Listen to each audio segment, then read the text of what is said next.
सभी श्रोता बंधु, एक बार सभी से निवेदन करूंगा, भैया थोड़ी शांति बनाएं। भैया ये माइक वाले भैया इस राउंड का ये आखिरी गायक आ रहे हैं ये, और थोड़ा सा ध्यान से सुने और शांत होकर सुने।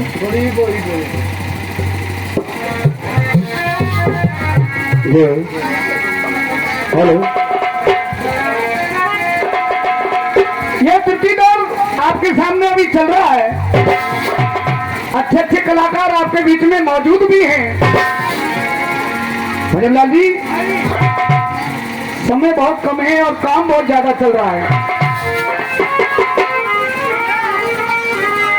लेता है जन्म जो मरता एक बार, प्रथा मरे के लिए कभी रोना नहीं चाहिए। और वही खेती तो देगी क्या पैदावार, बंजर में बीज कभी बोना नहीं। बचना चाहो यदि रोगों से तो रहिए सदाचार से। सूर्य उगने के बाद कभी सोना नहीं चाहिए।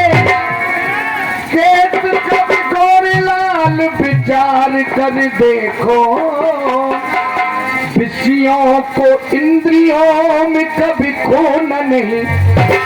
भजनलाल, देखिए प्रसंग की ओर डायरेक्ट आपको ले चलूंगा और प्रसंग वही रहेगा जो दो दौर में मैंने आपके बीच में रखा है। आप सभी को विदित भी होगा।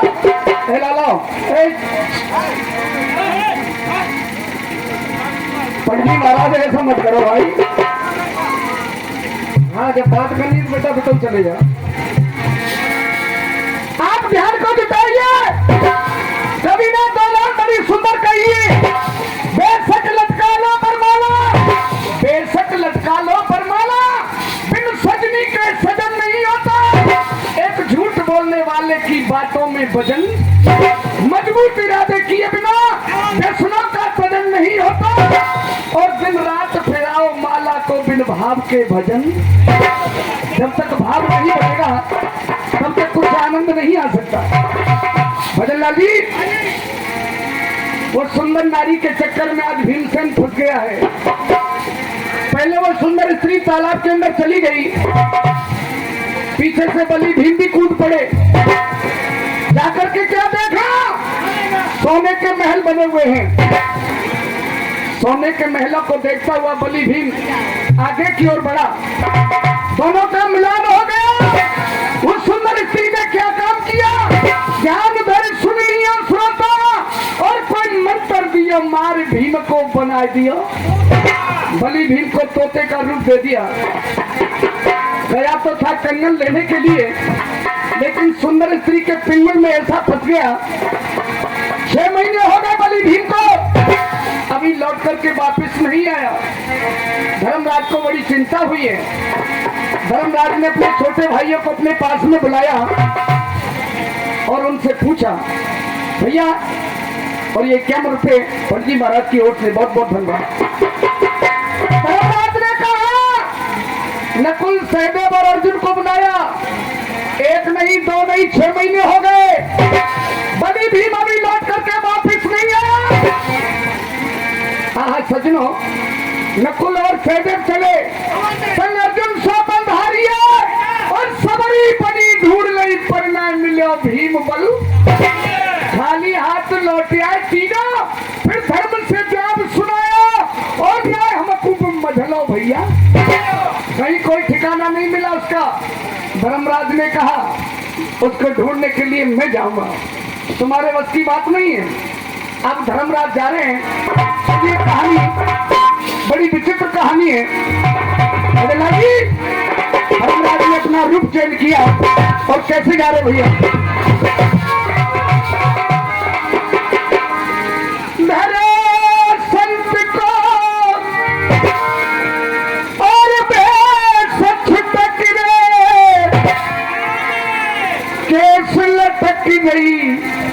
माला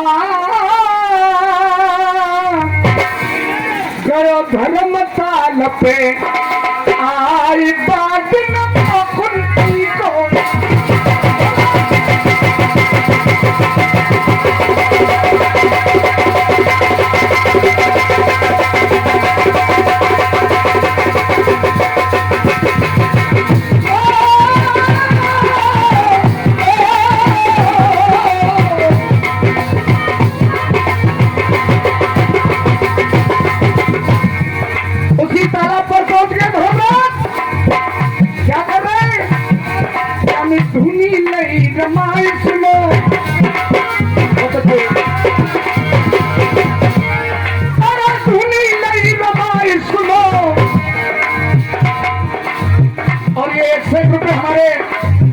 पंडित जी जगदीश से पधारे हैं, बहुत बहुत धन्यवाद। अरे ढूंढी नहीं रमाई सुनो चिल्लाई सदैई सरदारी भयो भजन में लीन भैया मुझ नहीं सारी भयो भजन में लीन भैया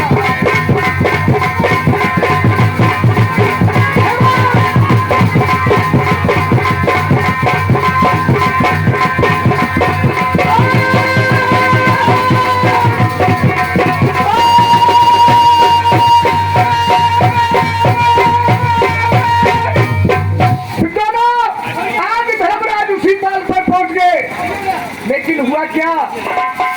ठीक रात्रि के 12 बजे वही सुंदर बाला आज तालाब से निकल कर के बाहर आती है। धर्मराज एक संत का रूप लेकर के भजन कर रहे हैं। सुंदर बाला ने देखा तालाब के किनारे पर एक संत बैठा हुआ है।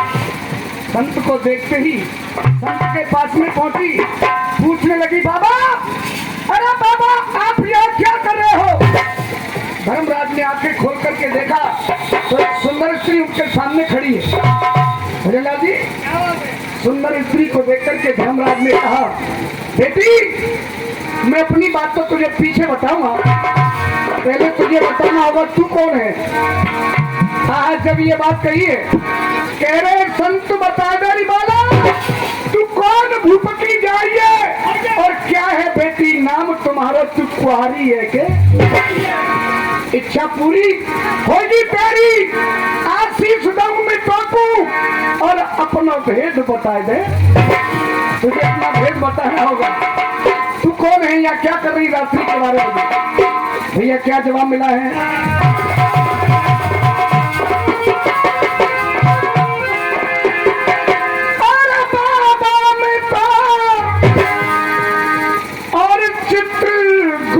की हो जाई, क्या कहा? अपना परिचय सुना रही है आज। तो सुनने वाला सुनिए क्या परिचय मिला। और बाबा में तो चित्रगुप्त की हो जाई और रही चित्रा नाम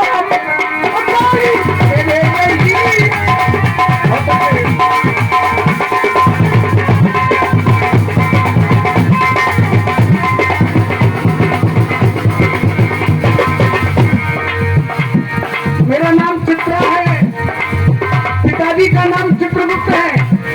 क्या करने आई है बेटी? अरे नकुल बलधारी,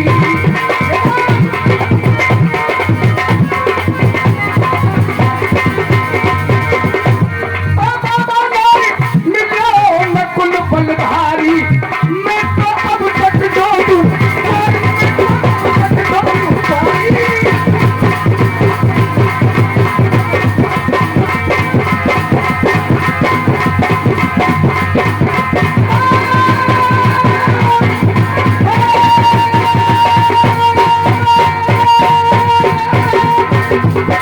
साफ शब्दों में बोल दिया, ओ बाबा, मेरा नाम चित्रा है, मेरे पिताजी का नाम चित्रगुप्त। अच्छा, यहाँ क्या कर रही है बेटी? 5 मिनट, कमेटी का आदेश मिल रहा है 5 मिनट। और गाने के माध्यम से मैं आपको ये बतलाऊंगा, हमारे इस देश में, हमारे ग्रंथों में जितनी भी लड़ाइयां हुई हैं, जितने भी युद्ध हुए हैं, धर्म और अधर्म के पीछे सारी बातें हुई हैं। भजनलाल जी, भजन भी महाभारत से और गाना भी महाभारत से। जिस समय कर्ण को सेनापति बना दिया गया, कौरवों की तरफ से कर्ण सेनापति बन गया, भगवान कन्हैया ने विचार किया कि कल अर्जुन बच नहीं पाएगा। क्यों? क्योंकि कर्ण जो है वो कम महाबली नहीं है।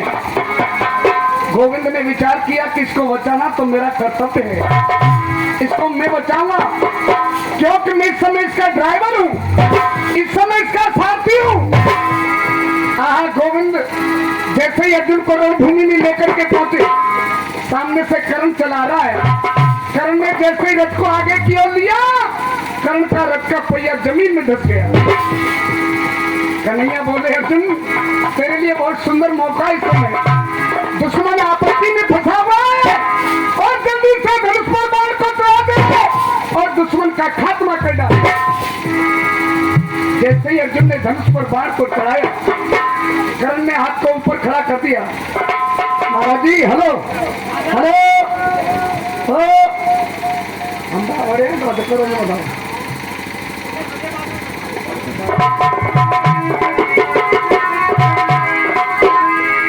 कर्ण ने हाथ ऊपर खड़ा कर दिया।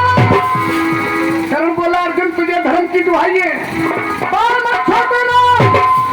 ये तो मैं भी जानता हूं तू कितना बड़ा वीर है। कर्ण अपनी ओर से जवाब पेश कर रहा है अर्जुन को।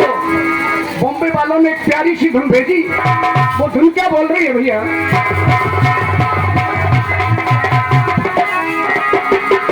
तू ही मेरी पहली ख्वाहिश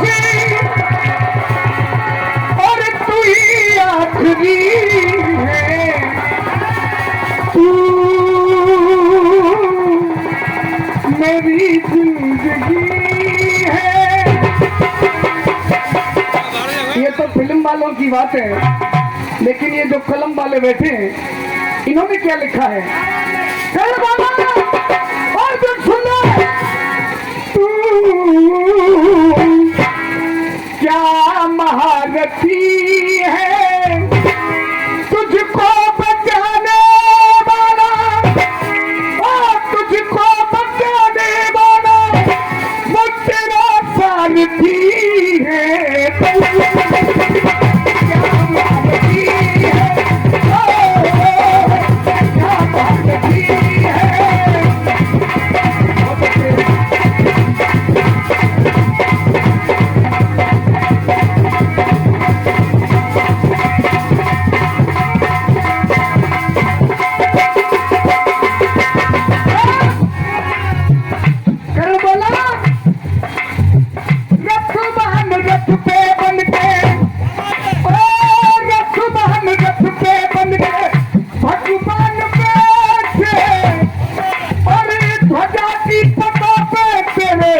हनुमान हनुमान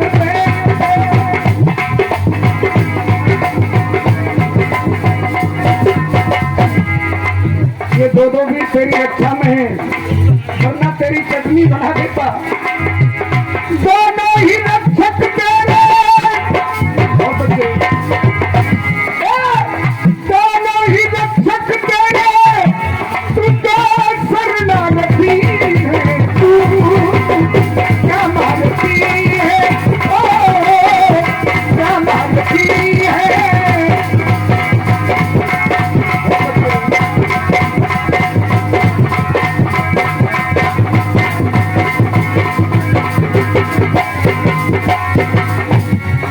ने कहा, भैया अर्जुन मैंने सुना है तेरे पास में गांधी है। बोले हाँ। इसका तुझको अहंकार दिए? बोले हाँ। तो भैया एक काम करो,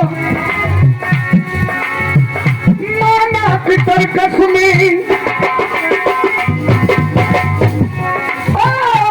माना पितर कसमी तेरे हर बार होगा,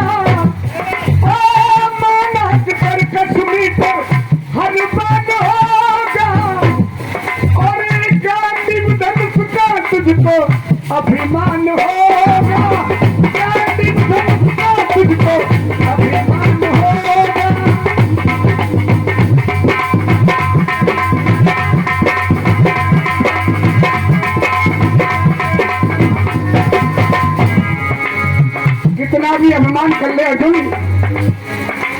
नजरों में तेरी कोई गिनती नहीं है।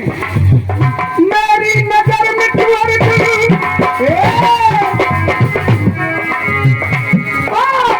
मेरी नजर में तू अर्जुन, एक विद्यार्थी है तू, क्या मानती है, क्या मानती है।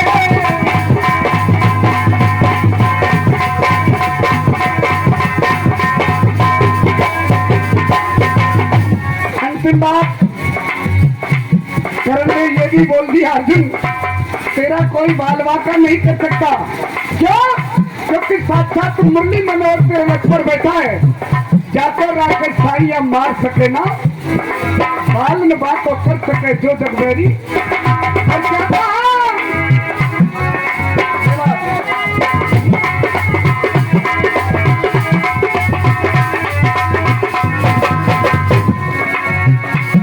अरे अन्याय तेरे संग में,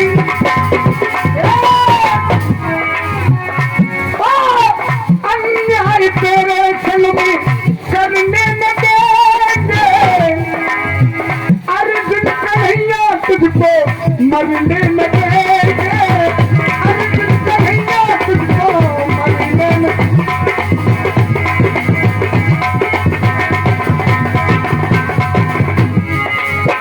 कहते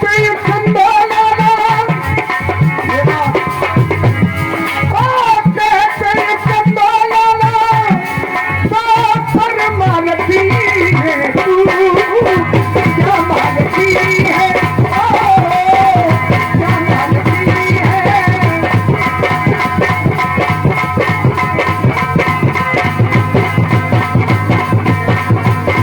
अरे तेरी सेवा हम करते